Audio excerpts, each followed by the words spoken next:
मी आमचं जे शेतकरी विकास चॅनल आहे याच्या प्रचारासाठी आज पहिल्यांदाच कृषी उत्पन्नामध्ये आलोय। मी आल्या प्रथम उतरल्यानंतर गाडीतून विचारलं का हे रस्ते कोणाचे आहेत। त्यांनी सांगितलं कृषी उत्पन्न बाजार समिती कल्याण महापालिकेकडे वर्ग झाले नाही।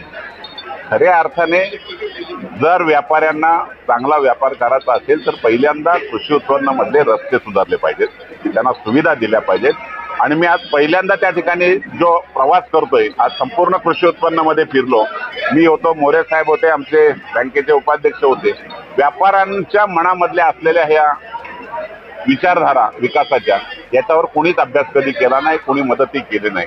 पहिल्यांदा अशा प्रकारचं पॅनल घडलंय की महायुतीच्या माध्यमातून आपण या विकासाला दिशा देतोय।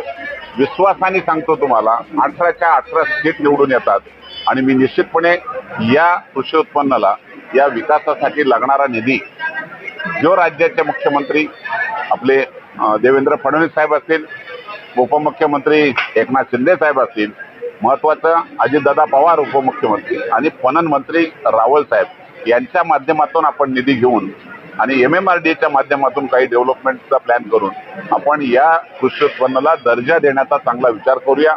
हीच खऱ्या अर्थाने मी आज व्यापाऱ्यांना अधिवेशन मध्ये मी 29 तारखेला निकाल लागल्यानंतर ताबडतोब मुख्यमंत्र्यांच्या बरोबर आणि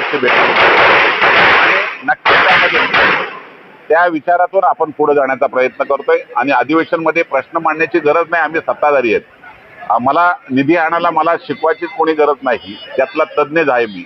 आणि माझ्या मतदारसंघात तुम्ही जर आले तर डांबरमुक्त मतदारसंघ महाराष्ट्रातला पहिलाच होतोय, कुठलाही मतदारसंघ आजपर्यंत नाही।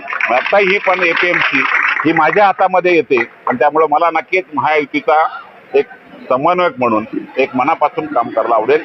शुभेच्छा देतो व्यापाऱ्यांना। खरं म्हणजे विरोधी पक्षातले लोक या अगोदर निवडून आलेलेच होते ना, व्यापाऱ्यांचा प्रश्न कधी मांडलाच नाही। माझ्याकडे तरी आजपर्यंत कुठलाही व्यापाऱ्यांचे प्रतिनिधी मला प्रश्न सांगायलाच आले नाही, तर मला वाटतं यातला कधीतरी मी काम केलं असतं। माझ्याकडे जो माणूस येतो ना त्याला मी निधी देतो, हा माझा इतिहास आहे। मी माझा मतदारसंघ बघत नाही, महाराष्ट्रात कुठेही पण निधी द्यायला मी तयार असतो। त्याला कारण आहे, एक विचारपूर्वक आपण लोकांची, जनतेची सेवा केली पाहिजे आणि तोच विचार आता APMCच्या बाबतीत लागेल। समोर कोणी राहिलंच नाही, महायुतीशिवाय आता राहिलंच नाही काही। तिन्ही नेतृत्व आमचे मजबूत आहेत, त्याच्यामुळं वन साईड सगळं चाललेलं आहे। त्यामुळे तर 100% APMC महायुतीचे होते।